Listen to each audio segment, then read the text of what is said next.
Perkenalkan, namaku Sandra. Aku dibesarkan dan tinggal di Kalimantan. Aku tinggal di sebuah desa yang sangat terpencil di dalam hutan, yang mana rumah para penduduk di desa kami jaraknya jauh antara satu dengan yang lain. Tetapi bagi kami, hutan di desa kami bukanlah tempat yang menyeramkan, melainkan menjadi tempat bermain dan ladang pencarian buat memenuhi kebutuhan kami sehari-hari. Beberapa tahun yang lalu di desa kami, banyak warga perempuan hamil yang keguguran. Ada juga yang sudah melahirkan, namun ternyata bayinya sudah tidak bernyawa. Banyak warga yang menduga mereka menjadi korban kuyang. Maklum, di desa kami yang terpencil ini, fenomena kuyang memang masih menjadi hal yang dipercayai keberadaannya. Hal ini diperparah dengan banyaknya kesaksian warga yang melihat sesuatu yang terbang. Awalnya warga mengira itu adalah banaspati.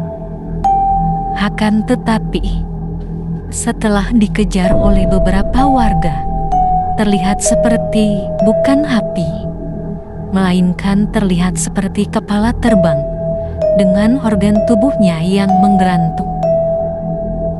Hal ini sontak membuat warga geger. Akhirnya, dikumpulkanlah anak-anak muda di desa kami untuk melakukan ronda malam setiap hari agar dapat menangkap makhluk tersebut. Akhirnya, suatu malam, ketika ronda malam dilakukan oleh para pemuda, awalnya tidak ada hal yang mencurigakan. Akan tetapi, tiba-tiba, salah satu pemuda tersebut berteriak setelah melihat sesuatu. "Apaan tuh?" Otomatis yang lain pun mulai bersiaga. Dan benar saja, dari kejauhan terlihat seperti ada orang yang sedang menyandar di bawah pohon tak bergerak.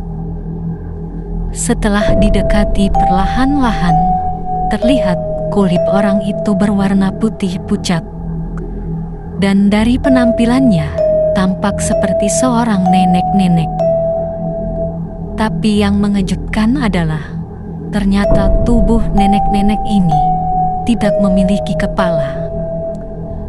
Akhirnya, salah satu dari mereka mulai memberanikan diri untuk mendekati dan menyentuh tubuh tersebut untuk memastikan apakah itu benaran tubuh manusia dan apakah masih hidup atau tidak.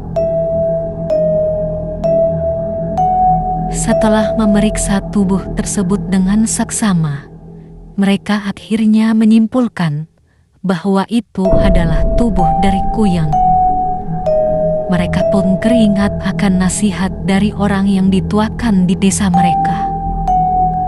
Mereka disuruh untuk langsung melempar garam ke tubuh yang diduga kuyang tersebut. Karena itu adalah kelemahan dari kuyang. Singkat cerita, mereka pun menaburi tubuh tersebut dengan garam. Sebenarnya mereka juga berniat untuk membawa tubuh tersebut buat diperlihatkan kepada para warga dan diarak keliling desa. Namun ketika hendak mengangkat tubuh tersebut sangat berat, seolah-olah kakinya tertempel ke tanah.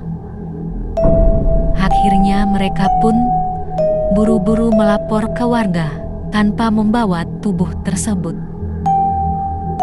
Warga pun heboh dan berbondong-bondong mendatangi tempat itu.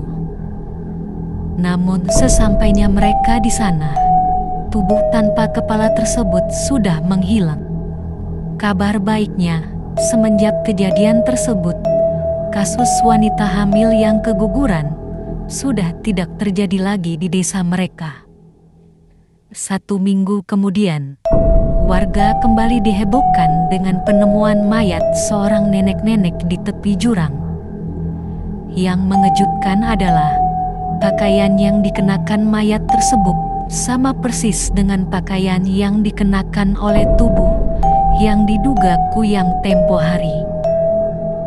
Dan setelah dilihat mukanya, ternyata wajahnya tidaklah asing. Ia adalah nenek dari sahabat sekaligus tetanggaku, Risma.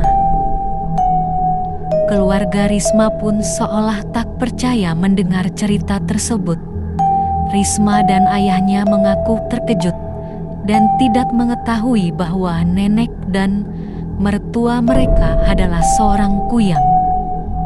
Namun Ibu Risma akhirnya membuat pengakuan bahwa selama ini memang nenek Aisyah mempelajari keilmuan yang aneh. Ya, nenek Risma ini bernama Nenek Aisyah. Dan walaupun Ibu Risma mengetahui bahwa sang nenek mempelajari sebuah keilmuan yang aneh, ia tidak berani menegurnya karena sang nenek dikenal berwatak keras.